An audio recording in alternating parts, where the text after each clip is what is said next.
So our new chapter number 3 for class +2 is chemical kinetics. देखिए word chemical और kinetics दो शब्द मिलके आ रहे हैं. केमिकल का मतलब हुआ कुछ केमिस्ट्री, कुछ रिएक्शंस, है ना, कुछ कंपाउंड्स, और काइनेटिक्स का मतलब क्या होता है? मोशन, है ना, मोशन. तो यानी कि यहाँ पे हम स्टडी करेंगे केमिकल रिएक्शंस के मोशन के बारे में.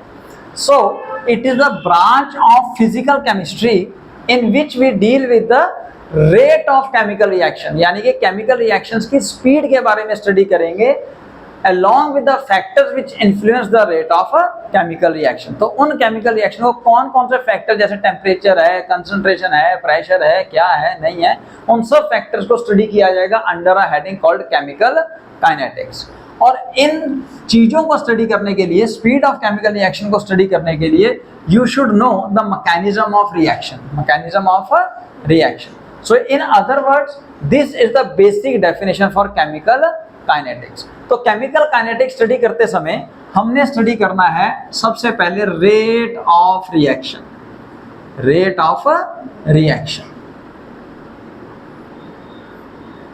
मतलब रेट ऑफ रिएक्शन को आप डिस्क्राइब कर सकते हो. It is defined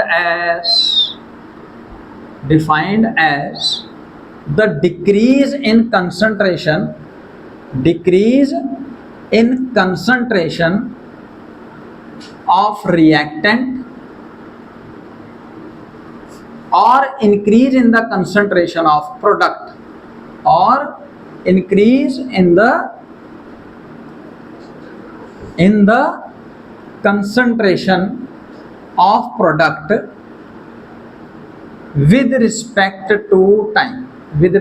to time. आपको पहले भी बताया गया है, जहां पे वर्ड रेट लिखा जाए तो वहां पे आपने टाइम से डिवाइड कर देना है अनटिल अनलेस कोई और फिजिकल इक्वेशन डिवाइड करने के लिए ना कही जाए. तो हम यहाँ पे ऐसे लिख सकते हैं कि sir rate of reaction is equal to change in the concentration of product. पहले हम रिएक्टेंट लिख लेते, change in the concentration of reactant upon time delta T. Concentration के टर्म्स को आप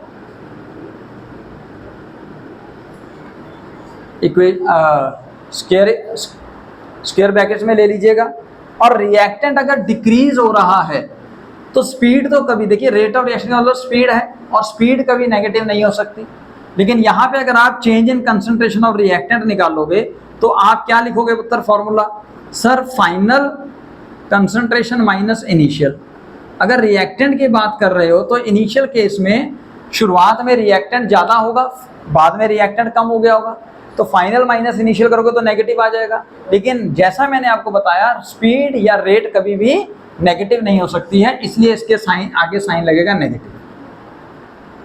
सो rate of reaction is equal to negative मतलब decrease, negative of the change in the concentration. अब मैंने चेंज बोला क्योंकि नेगेटिव साइन लगा दिया ना उत्तर. Negative of the change in the concentration of reactant with respect to time, और it is equal to plus change in the concentration of product with respect to time. This is your rate of a reaction.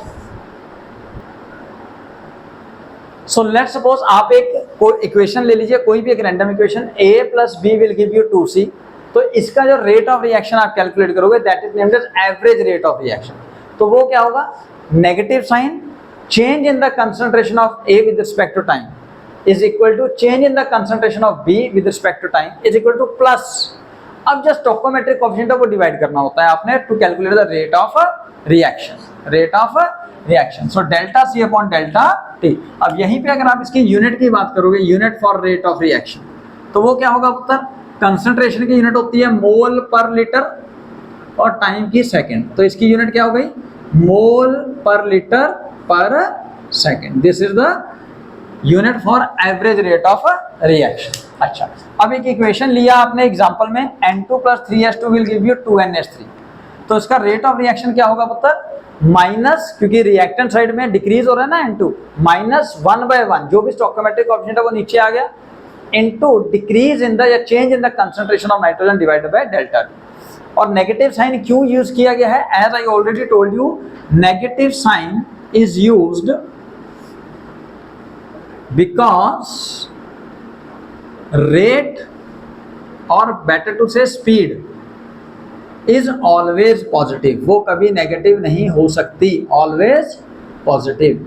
तो अगर आप reactant decrease करोगे तो वो minus में answer आएगा, minus minus plus हो जाएगा, रेट ऑफ रिएक्शन आपका पॉजिटिव आ जाएगा। सो सिमिलरली दूसरा आपका जो रिएक्टेंट है, change in the concentration of hydrogen upon delta T with negative sign है, जो स्टोइकोमेट्रिक कोएफिशिएंट है वो डिवाइड हो जाएगा, वो डिवाइड हो जाएगा, is equal to plus 1/2 is equal into change in the concentration of product divided by delta T, यानी कि यहाँ अमोनिया तो वो लीजिए। तो अब जो यहाँ पे एक और बात समझने की, that is called rate of appearance and rate of disappearance. ये दो वर्ड्स आप ध्यान से समझिए जो कि बड़े इंपॉर्टेंट हैं। देखो सबसे पहले अपीयरेंस की बात कर लेते हैं। देखो अपीयर कौन हो रहा है इस इक्वेशन में, अमोनिया अपीयर हो रहा है, तो rate of appearance of ammonia में आप क्या लिखोगे, change in the concentration of ammonia upon delta T, यानी कि यहाँ पे रेट ऑफ अपीयरेंस के लिए आप लोग कोई भी स्टोइकोमेट्रिक कोएफिशिएंट को यूज नहीं करोगे, स्टोइकोमेट्रिक कोएफिशिएंट आप यूज नहीं करोगे। प्लीज ध्यान दे लीजिए, जब भी रेट ऑफ अपीयरेंस या रेट ऑफ डिसअपीयरेंस आप कैलकुलेट करोगे तब आप किसी भी तरह का स्टोइकोमेट्रिक कोएफिशिएंट यूज नहीं करोगे और ना ही प्लस माइनस यूज करोगे। उसको इजी करने के लिए आप इसका मॉड ले लीजिए, नेगेटिव हो पॉजिटिव हो हमें नहीं पता सर, हमने तो मॉड लेना है।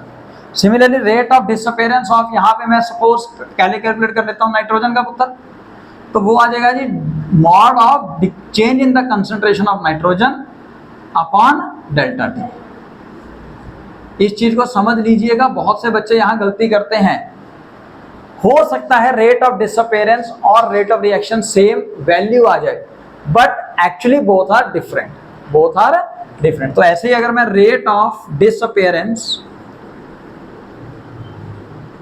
ऑफ हाइड्रोजन निकाल लूंगा पुत्र, अब तो क्या होना चाहिए, देखो रेट ऑफ रिएक्शन का तो ये formula in terms of hydrogen -1/3 into delta H2 by delta T, but यहाँ पे आएगा सिर्फ mod of change in the concentration of delta H2 by delta T, ना ही कोई स्टोइकोमेट्रिक कोएफिशिएंट और ना ही कोई पॉजिटिव या negative sign. That will give you the rate of appearance या रेट ऑफ डिसअपीयरेंस। इसके बेस्ड आपके एग्जाम्स में क्वेश्चन आते हैं, especially in the CBSE। So let's take one question. तो N2O5 की डीकंपोजिशन दे रखी है according two equation NO2 + O2, balance कर लिया आपने। ये गिवन है, if the rate of appearance of NO2 is 2 mole per litre per second, you have to find out rate of reaction and rate of disappearance of N2O5। करते हैं पुत्र हम इसको स्टार्ट। सबसे पहले सपोज रेट ऑफ रिएक्शन का formula ही लिखेंगे हम। रेट ऑफ रिएक्शन का फॉर्मूला है as per the formula -1/2 into change in the concentration of N2O5 divided by delta T is equal to +1/4 into change in the concentration of NO2 upon delta T is equal to +1/1 change in the concentration of O2 with respect to delta T. ठीक है पुत्र, अब आपको दिया क्या हुआ है, ध्यान से देखिए, आपको दिया हुआ है rate of appearance of NO2। तो 2 मिनट के लिए यहां लिखूं मैं, rate of appearance of NO2 is 2 mole per litre per second. इसका मतलब रेट ऑफ अपीयरेंस का भी मैंने बताया, मतलब क्या होता है, चेंज इन NO2 अपॉन डेल्टा टी, इसका मॉड। कोई लेना देना नहीं है पॉजिटिव नेगेटिव से, कोई लेना देना नहीं है स्टोइकोमेट्रिक से। ये दिया हुआ है आपको 2, तो क्या यहाँ पे कहीं है, ये रहा। तो सबसे पहले रेट ऑफ रिएक्शन ही कैलकुलेट कर लो। It is equal to 1/4 into, इसकी टर्म्स क्या दे रखी है पुत्र, इसकी वैल्यू ये सर ये रही, that is 2। So 2 into 2 1/2 mole per litre per second. ये आ गया आपके पास रेट ऑफ रिएक्शन। क्या आ गया पुत्र, ये रेट ऑफ रिएक्शन। तो रेट ऑफ रिएक्शन सिंपल हो गया। सिंपल, आपने फॉर्मूला ध्यान रखना है, rate of appearance rate of disappearance किसको कह रहे हो। अब इसी की मदद से हम कैलकुलेट करते हैं rate of disappearance of N2O5। So rate of disappearance of N2O5, यानी कि मैं कैलकुलेट करना चाहता हूं शायद ये change in the concentration of N2O5 divide by delta T पुत्र। ये सारा इक्वल है, वैसे तो हम यहाँ से भी कैलकुलेट कर सकते हैं, अदरवाइज रेट ऑफ रिएक्शन आपने कैलकुलेट कर लिया है। So rate of reaction is equal to 1/2 into change in the concentration of N2O5 by delta T. तो यानी कि इसको मैं लिख सकता हूँ 2 into rate of reaction. Negative sign लिखने की जरूरत नहीं, क्योंकि आपने ऑलरेडी डिसअपेरेंस लिख दिया है भाई। डिसअपेरेंस का मतलब ये नेगेटिव है, कम हो रहा है। तो अब आप इसको वैल्यू करोगे 2 इंटू 1/2, रेट ऑफ रिएक्शन ये निकालना है आपको, आपका आंसर आ जाएगा 1 मोल पर लीटर पर सेकेंड। तो रेट ऑफ रिएक्शन कितना है उत्तर 1/2 with units mole per litre per second. और rate of disappearance of N2O5 कितना है सर 1 मोल पर लीटर पर सेकेंड। अगर बाय द वे आपको rate of appearance of O2 भी निकालना हो, तो यानी कि सर यही निकालना है मेरे को, O2 का appearance with respect to delta T. अगर इन सारों में कंपेयर करूंगा तो आप किसी से भी कंपेयर करो तो मैं रेट ऑफ रिएक्शन से कंपेयर कर रहा हूं, is equal to rate of reaction, क्योंकि डायरेक्टली है 1/1 तो 1 है। तो यानी कि rate of appearance of O2 कितना आ जाएगा उत्तर आपका अगेन 1/2 मोल पर लीटर पर सेकेंड। तो यानी कि rate of appearance of O2 कितना आया 1/2, rate of disappearance of N2O5 1 mole per litre per second, rate of appearance of NO2 given था 2 mole per litre per second. तो जो भी आपके पास यहाँ पे है उन सब की इक्वेशन और वैल्यूज आपने निकाल ली है। नेक्स्ट जो टर्म होगा that will be instantaneous rate of reaction.